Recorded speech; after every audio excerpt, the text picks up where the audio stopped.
Welcome to Shorty's SuperCoach. Shorty's off for a bit of a hit of tennis actually, so sort of warm things up, sun's out, beautiful day.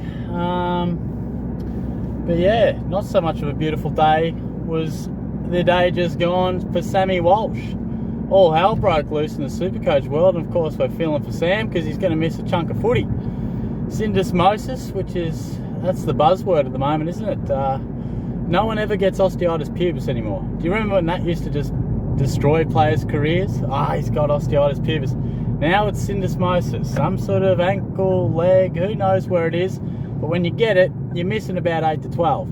And Walsh is going to miss a reasonable period of footy. How much exactly all depends on how he recovers.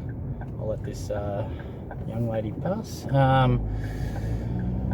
Where was I? Yeah, chunk of footy he'll miss. So many of us, and I think it was probably around the 40% mark, definitely above 30% had him, and now we're definitely reshuffling. So thanks to Braden, who mentioned this one as well. He was pretty keen to discuss some replacement options, which many of you would be. I've heard a few people asking that as well. So I thought, I've got a little bit of time. I wasn't going to do a video today. We are going live tomorrow, so Wednesday from 8 PM. Shorty's got a new fandangled streaming camera, so the pixels you saw last week, in theory they should be gone. In theory. We'll just see. We'll see how Shorty can go about operating the technology when it actually comes to it. But let's talk Sam Walsh replacements.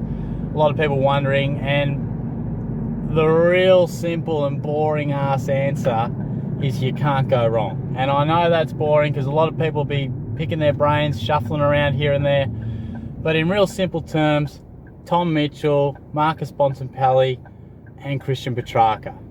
If you really want to just go safe as houses, Tom Mitchell. He's going to give you 115 all the time. Really consistent guy. I think the days of Tommy Mitchell busting her out 120 or more, I think he's slowed up a smidgen from his knee issues, but bear in mind that before the knee, he was mid to high 120s. So he's probably dropped back 10 to 12 points, but it's still bloody good. If you want to go up, and I know sometimes finding 15K when you've got your team relatively set can be tricky, but Bontempelli is about 15K north of Walsh, and he's equally as good an option. You know, he's a star. I think Mitchell, you probably look like is, I don't know, in his prime candidate window, he's maybe at the back end. Bontempelli's smack bang in the middle. So if that makes you feel a little bit more comfortable, he's in the absolute prime of his career in a contending team.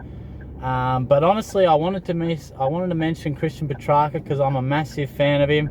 And it might be just a way that you can just pocket a little bit of coin. And I know it doesn't seem like much, but any amount of coin that we can pocket at times can make a difference elsewhere in our team. And I scrolled through the names. Merritt and Parrish didn't do too much for me, neither did Guthrie. And I think Wines was in the conversation. A fella mentioned a good point, I think, on the Facebook page, Serious Supercoaches or AFL Supercoach 360. Either way, feel free to check either one of those pages out. But he mentioned how good Wines finished the year, which is totally correct.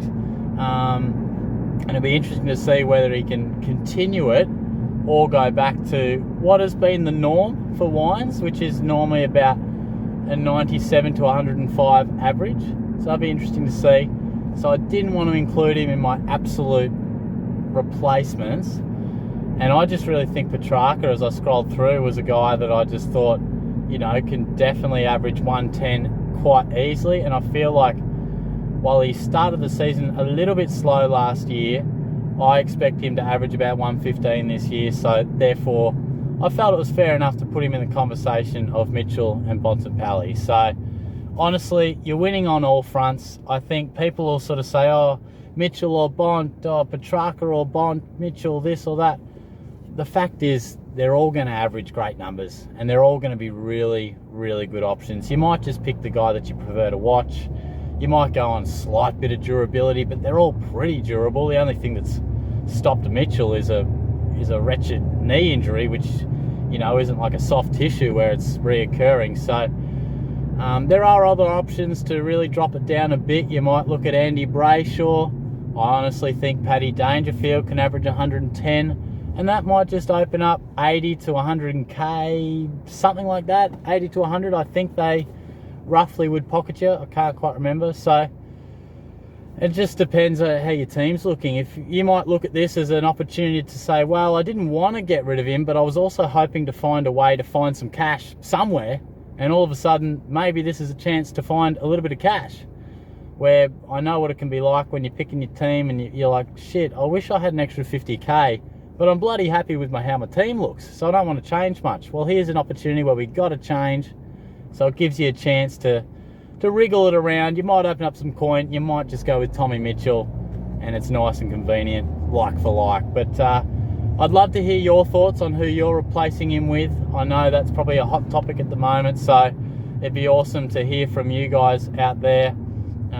And yeah, any other ideas for videos would be sweet as well. But yeah, Shorty's just going to warm things up for a little bit of hit of tennis. Well, when was the last time I had a hit? Probably a few weeks ago, but yeah, it should be interesting. I haven't had a day like this to actually have a hit on for a while, so I'm looking forward to that. So stay tuned. I hope to chat to you throughout the week and definitely in the live sesh. Cheers.